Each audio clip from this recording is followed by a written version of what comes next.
Hi there, we're Kerrin and Luci from Jive, and we teach live and online modern Jive classes. If you're new to the channel, please hit the subscribe button and the bell notification to keep you up to date with all our other free videos. Before taking part, please check out the health and safety disclaimer, which are in the details below. So if you're all ready, let's jump to it. So then, welcome to our Improve Your Move section. Here we're going to take one move, break it down and look at different things that you can do to improve that move. Now, if you are brand new, we would suggest that you check out our channel and look at the full teach for the move first, and then look at ways that you can improve it from there. So let's go.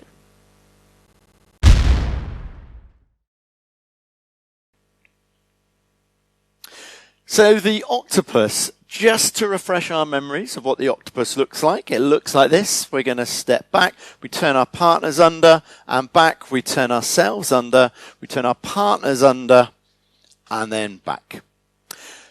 So just to give us a point of reference, we're just going to walk through the actual move itself very quickly.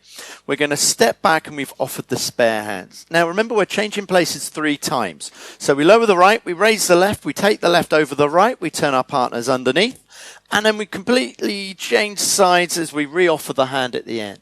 Now remember, although we're changing places 3 times, we're alternating who turns in front. So this time it's the guys, or the leaders, going underneath. We let go of the hand and we completely change sides again, offering the spare hand. The last turn is the same as the first turn. As you lower the right, raise the left, turn our partners underneath, completely change sides and step back. You can either offer the hand or single hand hold, depending on what moves follows really. So here's my 3 top tips for the octopus. Tip 1, it's the grip. Okay, keeping the fingers nice and loose. So as we step back and we've offered that spare hand, we want to keep the fingers literally fingertip to fingertip. I can literally do it just touching the edges of Lucy's fingers. I can do the whole move. I'm hardly holding on at all.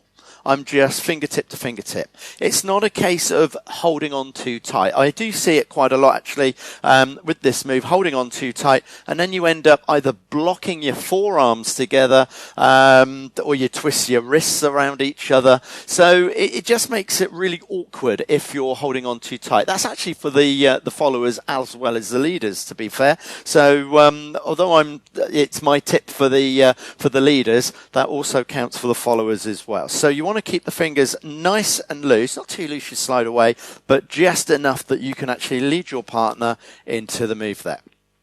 Now that's tip number 1. Tip number 2 is the timing.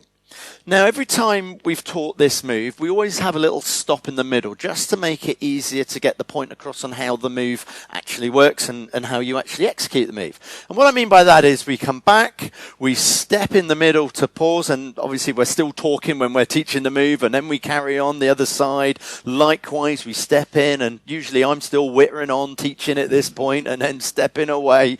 And then when we come to do it to a count, what often happens is we still do it that way. We come back and we stop and we go across and we stop, and we kind of have like a little pause or a little break there.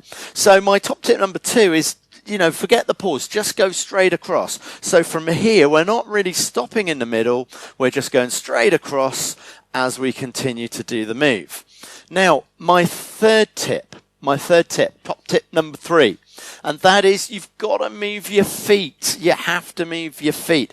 I have seen this a number of times as well, believe it or not. I have seen this. This is true. The guy staying on the floor, the leader staying on the floor, rooted to the floor, and he's expecting his partner to run around all the time. It seems so obvious, especially when you see somebody doing it. But in reality, when you're thinking about the move, or if you're just setting out, or if you're just learning, the guy's got enough to think about. He's got not just to learn the dance, he's then got to learn how to lead the dance, and then he's got to remember the move. So we've got all sorts of things to think about.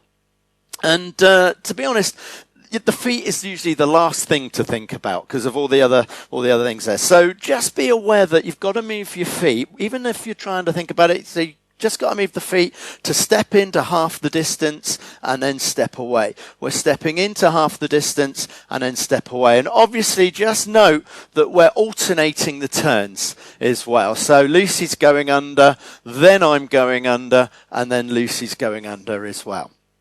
So that's my third top tip. So just to recap on all of my 3 top tips for the octopus. The first one, keep the grip nice and, well, not grip, I don't say grip, that kind of implies that you hold on tight. Keep the hand hold, firm but relaxed there, so we're not holding on too tight with the grip. My second one escapes me right now. What was my second one? Help me out here. Timing. Thank you. So, in other words, don't stop in the middle. We're not going to go stop. So this is my top tip number 2. We're not going to stop in there. We're just continuing to move from side to side. My top tip number 3, move your feet. We don't want to be doing it like this. In other words, staying on the spot.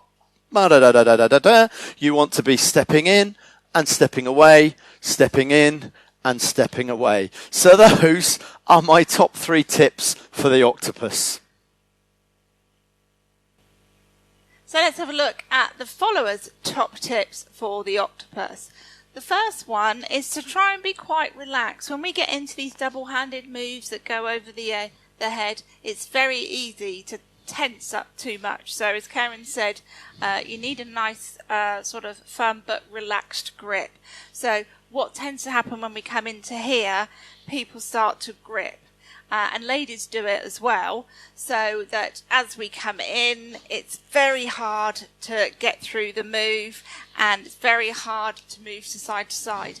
In my classes that I teach, people come up to me time and time again and say, I can't get the octopus, and literally the only reason why they can't do it is one of them is holding on too tightly. So a nice relaxed grip and relax your shoulders. It's very easy as well doing the overhead ones to actually bring the shoulders up. The minute the shoulders come up, you're naturally in quite a stiff stance. So that's my tip number 1, is to try and relax. Tip number 2 for the octopus, kind of, again, because we're doing the same thing, it can appeal to lead and follow, and that is not to let your arms extend out in the move. So when we go out, we don't want to be in this position. You know when you're in this position because your elbows are locked and your hands will automatically shoot up to shoulder level, and again, that's when we get this tough grip. So apart from anything else, it's really uncomfortable because if you lock out your arms, the only thing Kerrin has got, there's no give in my elbows whatsoever. The only thing he can do is yank me in, and then we go out again.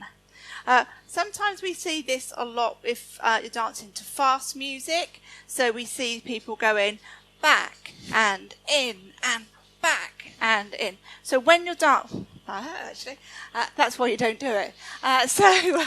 You want to keep a nice bend in the arms, so you're keeping nice and close. At no point does myself or Kerrin allow the arms to be fully extended. So you want to be keeping close to your partner and not going right out as far as you can go. My third top tip for the followers is that you can do something with the footwork. You can actually start it off on this side. You can actually put in a ronde with a little weight change at the bottom as you go through. So as you come through, you can ronde round, and then I tend to do a normal one on the last one or a slide through, which I'll show you as well. So basically, a ronde, you can do rondes in lots of different moves. They're very easy to put in yo-yos and first move. So a ronde is where you bend the supporting leg. You can't do it with this leg straight. Bend the supporting leg, and then you sweep the foot. It comes behind, and then you do a little weight change that goes right-left. Don't go right-left and rock it backwards and forwards. What you're literally doing, bend the supporting leg, sweep, ball change.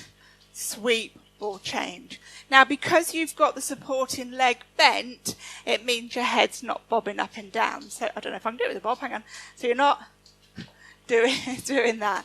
So from here, sweep, ball change. So when we put it into the octopus, instead of just do the walking backwards and forwards, we can come back, in, and sweep, ball change, in. Sweep, ball change, in, and back. Another thing we can do, I quite like the rondes, it's worth practicing them because we can pop them into so many different moves. The other thing that I like to do, so from here on the octopus, we've got the ronde twice. Sorry, mind reading. On the last one, I quite like to stick a cheeky slide through. So I show from this direction. On the last one, sliding through and back. So all we can do with that, and you can do that on any return, to be honest.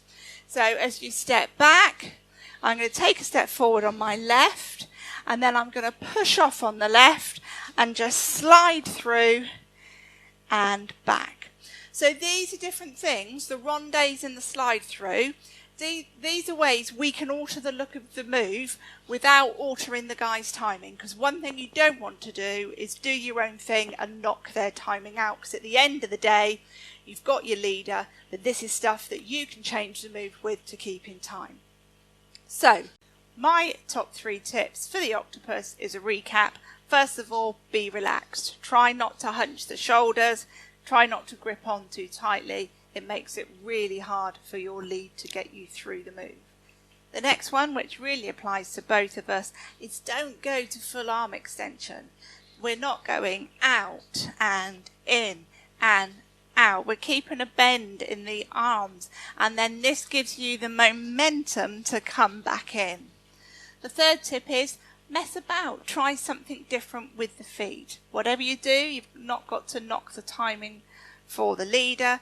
So what we did was we tried a ronde, kick or change, and then a little slide through at the end. So those are my top 3 tips for the octopus. So just before we do the final run through, just an extra bonus tip really, and that is the speed of the music. If the music is quick, then try and stay closer together. If the music is fairly slow, you can come back a little bit further. But equally, don't go too far back that you stick your bum out and anything like that. So if the music is very, very quick, don't be frightened of actually getting in closer to your partner. Literally staying in. Let me do it from this angle so you can see. Literally, I'm hardly moving away from Lucy there. So if the music's very fast, I'm not going to be able to do it right back here. So with that, let's just add that all in together, and for our final run through, looks like this. We step back and offer the hand, under we go and back, under we go and back, under we go and back. So there we go, there we have it, there's our octopus. So we hope this helps your dancing, and please check out the Jive channel for more Improve Your Move videos.